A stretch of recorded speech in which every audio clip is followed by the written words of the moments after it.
शंखनादमध्ये आपलं स्वागत आहे. सामान्य माणूस ज्यांच्या विश्वासाने न्यायव्यवस्थेशी लढा देत असतो ते म्हणजेच वकील. आज आपल्यासोबत ॲडव्होकेट सौ मनीषा प्रदीप कुलकर्णी मॅम आहेत. मनीषा मॅम यांनी यवतमाळ येथे 2000 पासून वकील म्हणून प्रॅक्टिस, सिव्हिल क्रिमिनल, ग्राहक, मंच लेबर कोर्ट या ठिकाणी यशस्वीपणे केसेस हाताळली आहेत. यवतमाळ येथील दीनदयाल प्रबोधिनी येथे आत्मनिर्भर प्रकल्पामध्ये त्या सदस्य आहेत आणि आता नागपूर हायकोर्टमध्ये ते वकिली करते आहेत. चला तर मग आजच्या या विशेष मुलाखतीला आपण सुरुवात करूयात. नमस्कार मॅम, शंखनाद प्रस्तुत विशेष मुलाखतमध्ये आपलं खूप खूप स्वागत आहे. मॅम, सर्वप्रथम मला सांगा की वकिलीमध्ये करिअर करण्यासाठीची प्रेरणा कुठनं मिळाली? सर्वप्रथम सगळ्यांना नमस्कार. आणि सुरुवातीपासून मला समाजकार्याची आवड होती आणि आपल्या समाजामध्ये सुद्धा इंजिनियर, डॉक्टर आणि वकील ही प्रतिष्ठित पदवी समजली जायची. जी. आणि घरामध्ये जो एक समाजकार्य करण्याचा संस्कार म्हणजे मुळात संघाचंच वातावरण आमच्या घरामध्ये होतं. तर तेव्हापासून मग तो विचार मनामध्ये बिंबवला गेला की आपल्याला समाजासाठी काहीतरी करायचं आहे, मदत करायची आहे. आणि एक वृत्ती पण तशीच होती, म्हणजे बेधडक काम करायचं. तर त्यानुसार मग BScचं डिग्री घेतल्यानंतर मी LLB करून मग प्रॅक्टिस सुरू केली वकिलीची.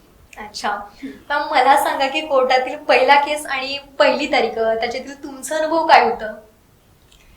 सुरुवातीला जेव्हा मला वकिली सुरू केली त्यावेळी खरंच आपलं जे प्रॅक्टिकल वकिलीचं स्वरूप आहे ते खूप वेगळं आहे आणि आपण जे पदवीचं शिक्षण घेतो ते खूप वेगळं आहे. अगदी बरोबर. तर साधे अप्लिकेशन्स आणि कोर्टामधला अपिअरन्स हा पण खूप म्हणजे एक्सपिरियन्स घेण्याचा पार्ट असतो तो. आता तरी म्हणजे प्रॅक्टिकल करायला लागतं किंवा ते मूट कोर्ट वगैरे आता आलेले आहे. पण आमच्या वेळेला मी नुसतं म्हणजे ग्रॅज्युएशन केलं लॉ मध्ये आणि नंतर लगेच प्रॅक्टिस सुरू केली. म्हणजे तेव्हा काही एवढ्या फॉर्मॅलिटीज नव्हत्या. अच्छा. मग प्रॅक्टिस सुरू केल्यानंतर जेव्हा केस आपल्याकडे आली तर त्याचं ड्राफ्टिंग करणं, त्याच्यानंतर त्या सगळ्या कॉपीज, मग त्या सर्टिफाईड म्हणजे ते ॲफिडेव्हिट करणे आणि ते विशिष्ट पद्धतीचं ते अफर्मेशन असलं पाहिजे. तर ह्या सगळ्या गोष्टी मला खूप नवीन होत्या. पण जसं आपल्या म्हणजे सिनियर्स असतात तर मग त्यांच्याकडून मला वेळोवेळी मार्गदर्शन मिळालं. आणि सुरुवातीची जी पहिली केस होती ती एका महिलेला खवटी मिळवून देण्याची जी केस होती. अच्छा. तर त्या केसमध्ये मी ते व्यवस्थित मांडलं कोर्टापुढे आणि तिच्यासाठी आर्ग्युमेंट करताना मी पण खूप म्हणजे मी त्या केसमध्ये गेलेली आणि त्या पद्धतीनेच मी रिॲक्ट झाली आणि बोललीच आर्ग्युमेंट करताना. त्यावेळेस जजेस लोकांनी पण स्माइल केलं आणि ऑर्डर निश्चितच झाली त्या महिलेच्या बाजूनी. पण ते माझ्यासाठी खूप एक्साइटिंग होतं, म्हणजे कोर्टातला अपिअरन्स आणि ते आर्ग्युमेंट घेणं आणि त्या केसमध्ये पुरावा देणे वगैरे. अच्छा, माणूस हा अनुभवातूनच शिकत असतो. अगदी अनुभवातून शिकतो. मॅम, मला सांगा की तुमच्या आयुष्यातील गुरु कोण राहिले आहेत? गुरु म्हणजे आपले आई वडील आपले गुरु असतात. जी. आणि व्यावहारिक जीवनाचं त्यांचं मार्गदर्शन आपल्यावर निश्चित होत असतं. तर माझे आई बाबा, त्याचप्रमाणे माझ्या घरातील जी वडील मंडळी होती जसे काका काकू, हे कार्यामध्ये असल्यामुळे, समाज कार्यामध्ये असल्यामुळे आणि त्यांच्या संपर्कात येणारी जी प्रतिष्ठित व्यक्ती होती आणि माननीय व्यक्ती होती तर ती सर्व मंडळी आणि त्याशिवाय माझे आध्यात्मिक गुरु रनाळकर गुरुजी यांचा माझ्यावर विशेष पगडा राहिला. आणि मग त्यांचे कार्य सुद्धा जवळपास 25 वर्ष मी केलेलं आहे ज्ञानेश्वरी प्रतिष्ठान करिता.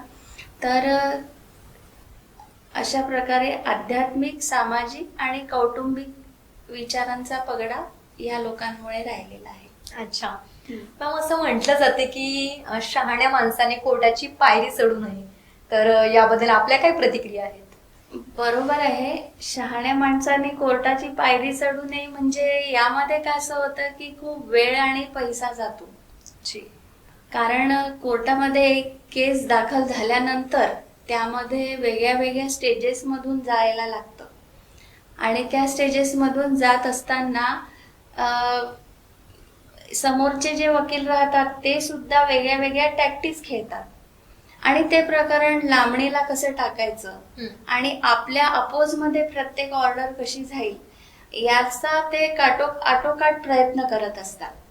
तर त्या प्रत्येक स्टेजेस मधून जाणं आणि आणि त्यामध्ये मुख्य म्हणजे तारीख पे तारीख जे म्हणतात. तर प्रत्येक स्टेजला एक तारीख दोन्ही साइडचे वकील घेत म्हणजे होतेच ते प्रोसिजर मध्ये एकदा गेल्यानंतर.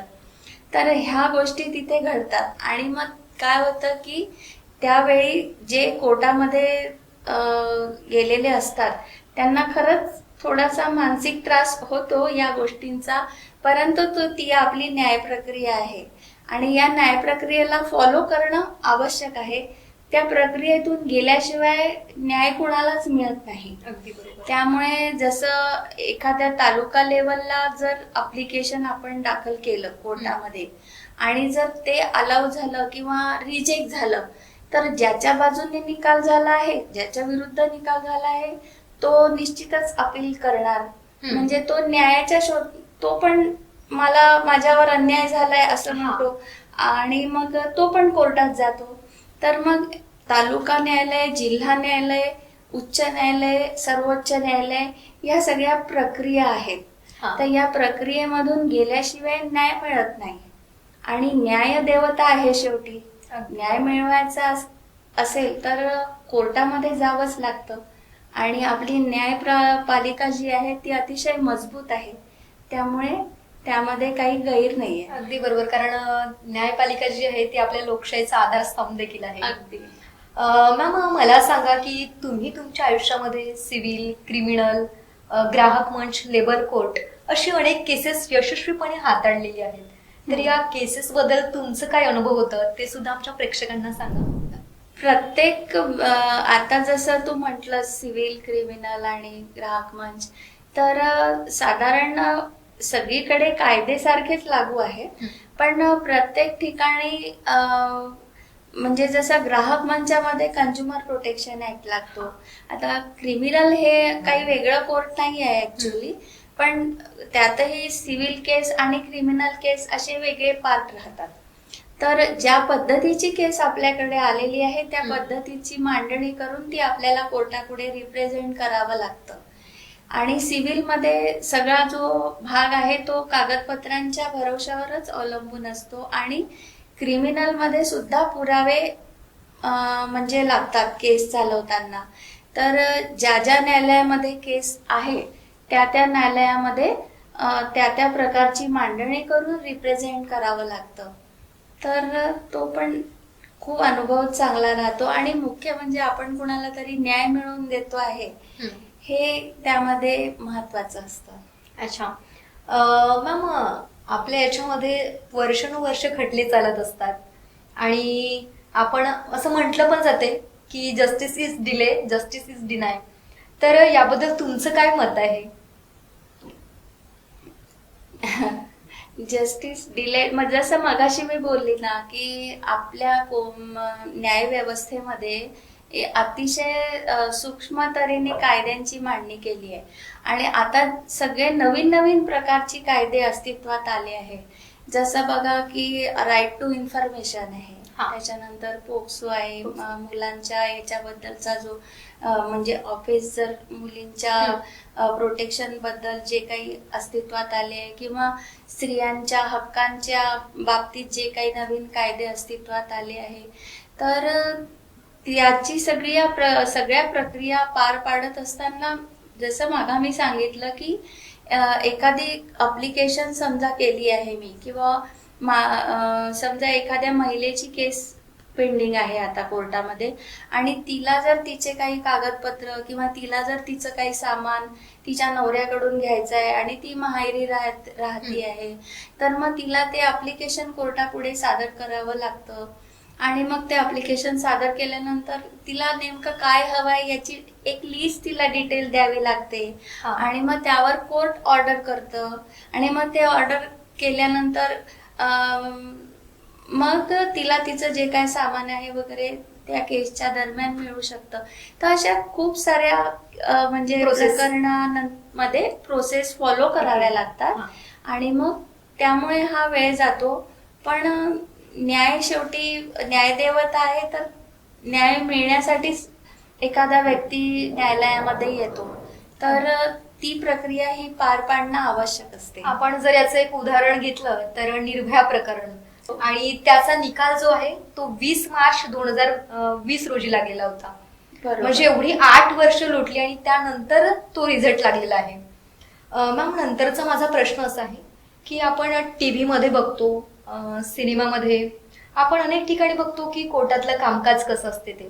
तर तिथलं कामकाज आणि वास्तविक मध्ये जे चालणारं कामकाज आहे त्यात काही वेगळं असतं? चित्रपटामध्ये त्यांना चित्रपट रंगवायचा असतो आणि तसा अनुभव तर मला नाही आला, कारण तसा प्रत्येकाचा अनुभव वेगळा असू शकतो.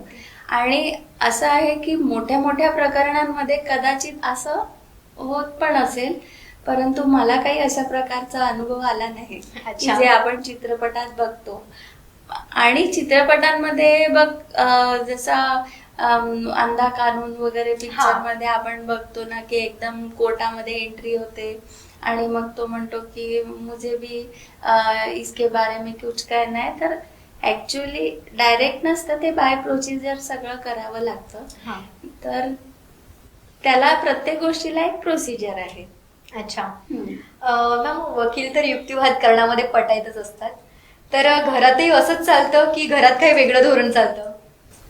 नाही, घरामध्ये म्हणजे माझ्याकडे जे काही प्रकरणं आहेत त्याची आम्ही चर्चा करतो आणि त्यावर चर्चा होऊन मग असं करायला पाहिजे तसं करायला पाहिजे एवढी कौटुंबिक वातावरणामध्येच ते प्रकरण चालू असतं आमच्याकडे. अच्छा. मॅम, आजच्या नवीन पिढीसाठी वकिली हे करिअर करण्यासाठी योग्य क्षेत्र आहे, तर याबद्दल तुम्ही आमच्या तरुण तरुणींना आणि आमच्या प्रेक्षकांना काय सांगाल? निश्चित चांगला आहे आणि खूप सुवर्ण संधी आहेत वकील नवीन मुला आणि मुलींना. यामध्ये जे आहे फायनान्स आहे, त्याच्यानंतर जसं आता लेबर, कंझ्युमर आणि बँकिंग ह्या सगळ्या फील्डमध्ये भरपूर स्कोप आहे. त्यामुळे प्रॅक्टिस करताच आता तर नवीन मुलांना 3 वर्षाची प्रॅक्टिस झाल्यानंतर लगेच ज्युडिशियरीकडे पण जाता येतं, म्हणजे जज होता येतं. आणि जज झाल्यानंतर मग त्यांच्या पण वरच्या त्यांना परीक्षा देता येतात. तर हे करिअर साठी खरं म्हणजे सुवर्ण संधी आहे. आणि दुसरी गोष्ट, कॉर्पोरेट सेक्टर खूप मोठं झालंय आता. मेट्रोपॉलिटन सिटीज मध्ये आपण बघतो वेगळ्या वेगळ्या कंपन्या आहेत, त्या ठिकाणी लीगल ऑफिसर्स, लॉ ऑफिसर्स अशा वेगळ्या वेगळ्या पोस्ट असतात. त्याच्यानंतर इंटरनॅशनल लॉ आहे आणि फॉरेन लॉ आहेत. तर आता काही विद्यार्थी फॉरेन लॉ मध्ये सुद्धा ग्रॅज्युएशन करतात आणि करिअर करतात. तर ते खरंच खूप चांगलं आहे. नंतर पोलीस विभागामध्ये सुद्धा लॉ ऑफिसर म्हणजे विधी अधिकारी अशा प्रकारच्या पोस्ट असल्यामुळे मुलांना खूप संधी आहे आणि त्याचा फायदा या मुलांनी जरूर घेतला पाहिजे. मॅम, मला सांगा की केस लढवत असताना सामाजिक तणाव पण असतो का, की आणि ते असल्यानंतर तुम्ही ती परिस्थिती कशा पद्धतीने हाताळता? नाही, कोणतीही केस चालवत असताना राजकीय दबाव असतो. अच्छा. पण आपल्याला सत्य कोर्टापुढे मांडायचं असतं आणि ते सत्य अभ्यासपूर्वक मांडायचं असतं. खरं तर आता आपल्या देशामध्ये कायद्यांच्या सुधारणा आवश्यक आहे. जसं इतर देशांमध्ये प्रचलित कायदे आहेत त्यानुसार आपल्याही देशामध्ये काही सुधारणा करणं आवश्यक आहे आणि आपलं सरकार ते आवर्जून करत आहे. तर जसं पोलीस डायरी हे सुद्धा सुधारणा करण्याचा एक मुख्य बाब राहिलेली आहे. तर ते जर सुधारित केले गेले तर कोर्टाची जी काही प्रक्रिया आहे ती कोणाच्याही तणावाशिवाय नीट चालेल. अच्छा मॅम, खरं तर आमच्या युवकांना खूप सुंदर अशी माहिती दिली तुम्ही, आणि तुम्ही विशेष मुलाखत या कार्यक्रमात आलात त्याबद्दल आपलं खूप खूप आभार. धन्यवाद. आता वेळ झाली इथेच थांबण्याची. पुन्हा भेटूयात पुढील सत्रात. तोवर बघत राहा शंखनाद, आवाज सत्याचा. नमस्कार.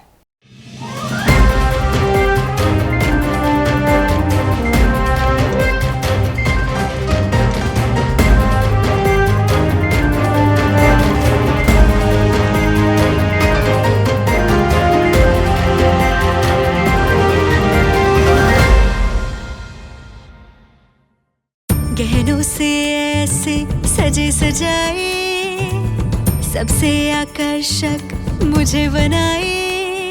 रेणुका ज्वेलर्स के गहने ऐसे सबके दिलों को जीत जाए। Renuka jewellers, Renuka jewellers. Renuka jewellers 1998 से गोल्ड और डायमंड ज्वेलरी के लिए सबसे विश्वसनीय नाम। अमन इंपीरियल नियर अनंत नगर बस स्टॉप।